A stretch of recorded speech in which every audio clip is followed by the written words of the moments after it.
So today we're going to be cooking a vegetable curry and 2-ingredient naan bread. This is a meat-free recipe which uses seasonal veg. Using seasonal veg is a great way to reduce your food miles and overall carbon emissions. It's even better if you can use seasonal veg grown in your community like the vegetables that we'll be using today.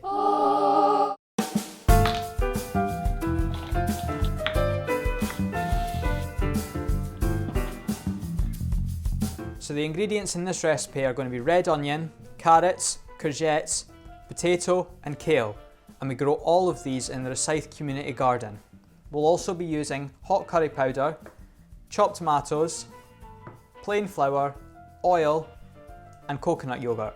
You don't necessarily need to use coconut yogurt if you can't find it or don't have it in the house. Any plain yogurt will do.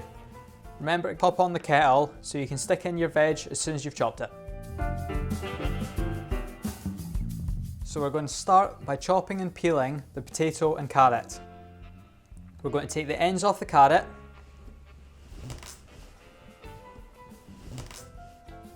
and give it a peel, just taking off the top layer.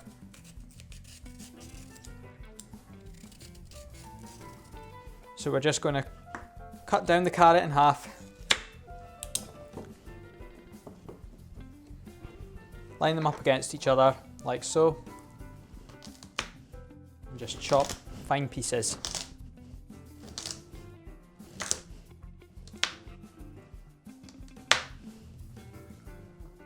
Don't forget you can freeze the skins of your vegetables to use in vegetable stock later on. I'm going to peel each potato, just getting off all the skin, which remember I can set aside to make potato skins later on. Just stick them in the oven with some salt and pepper and seasoning. Using vegetable recipes over meat-based recipes is a great way to cut down on your carbon emissions. It's also a good way to improve your health, as using vegetables over meat promotes gut health and heart health. Again, we're just going to half the veg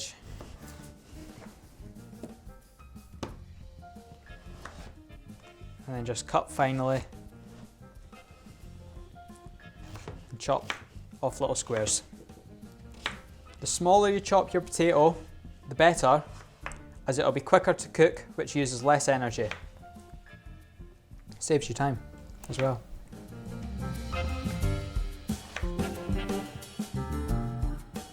So once you've chopped up all your veg, you want to get your pot boiling hot for adding your veg. Once it's simmering, I'm going to add my potato and carrot and then boil them up until they're soft. Try not to splash as much as I am. You can season your water with a little bit of salt if you like. I'm going to use a wee amount, just a pinch. So you can just stick a lid on the pot to help the water boil quicker. And now I'm going in to chop in my courgette and red onion. With the courgette, just take the very ends off. Should cut really easily. And then just chop into chunks.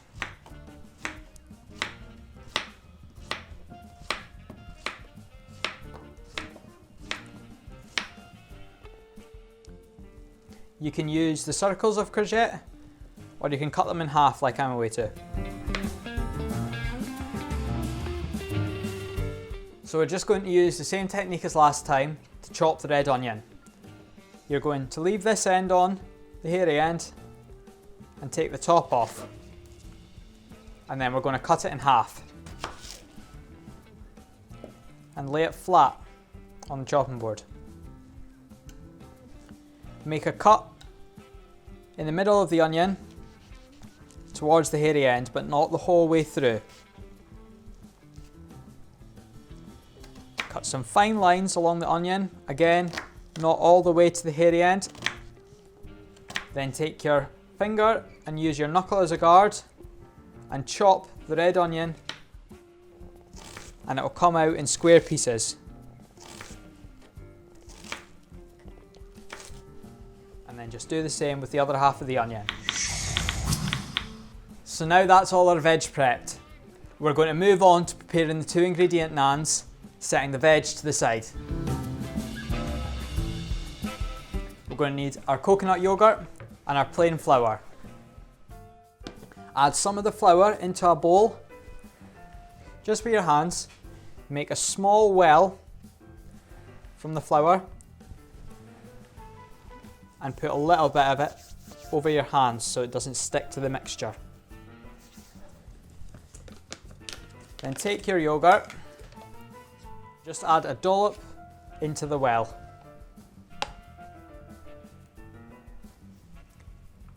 It's better to go with smaller quantities, as you can always add, but you can't take away. Come underneath the yogurt with the flour and pop it on top. Just slowly starting to mix it.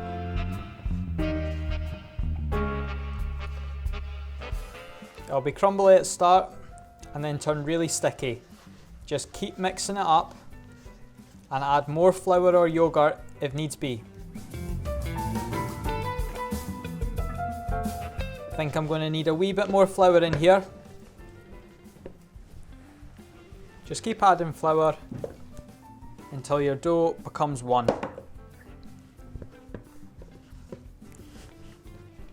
And doesn't stick to your hands. There we go.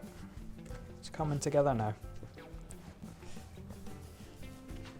So your end dough should look something like this, nice and stretchy. We're just going to pop it back in the bowl and leave it to this side. So my potatoes and carrots are boiled, so I'm going to drain them in a colander in the sink. So I'm just going to use the same pot again and stick it back on the heat. I'm going to add a wee dash of oil and just let that heat up. And we're going to fry off our courgette and red onion. This will only need 2 to 3 minutes to fry and soften up.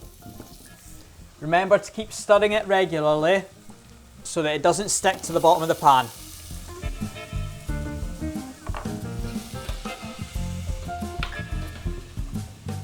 If you want, you can add a little bit of salt and pepper for seasoning.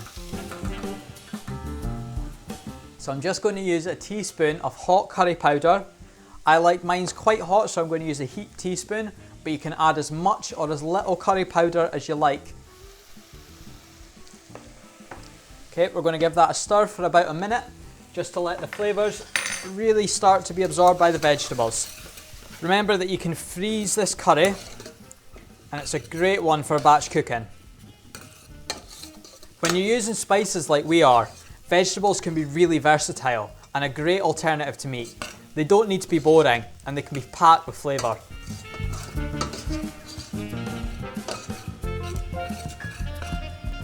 So I'm just away to add the chopped tomatoes and bring them up to a simmer.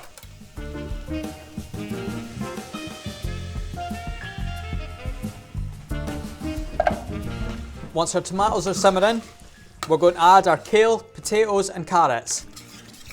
We're going to cook them up, and now is a good time to turn on your frying pan because we're going to cook the naans. So I'm just going to throw in the kale and the potato and carrot, which we boiled up earlier.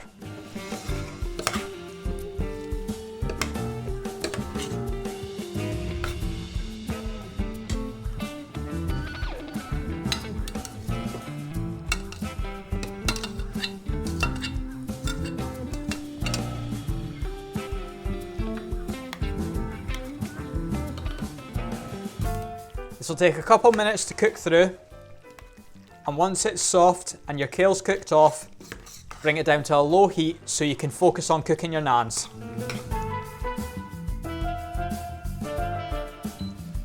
So we're just going to put a wee bit of flour on our worktop so that it doesn't stick. Make sure you get plenty on your hands too, and then get your big bit of dough. Just give it a wee spread out with your hands. Don't need a rolling pin or anything. And just break it up into 4 rough pieces.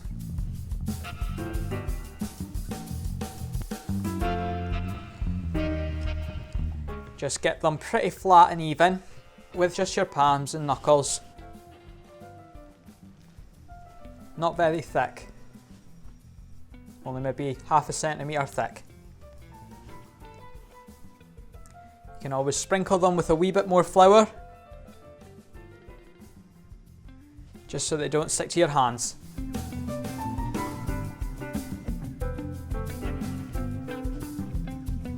Don't be afraid to add too much flour,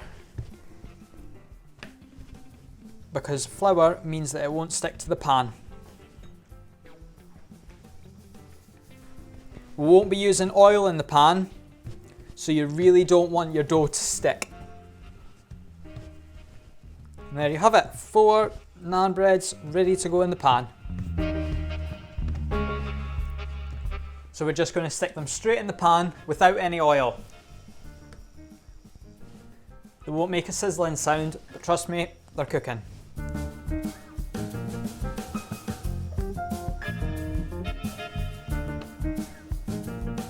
Just make sure that each of your naan breads is touching the pan and not laying on top of each other. You'll need a spatula to flip them. They'll need about 2 minutes on each side. So we're going to flip the naans now onto the other side. You'll know they're cooked because there'll be a nice golden brown colour on the underside. The other side should only need the same amount of time to cook, maybe even less.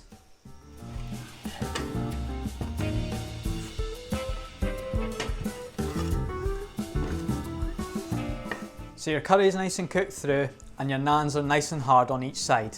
So now we're going to serve up. You'll just need 1 or 2 spoonfuls of curry and 1 or 2 naans per person. This is a great recipe for bulk cooking, and you can freeze servings for later on.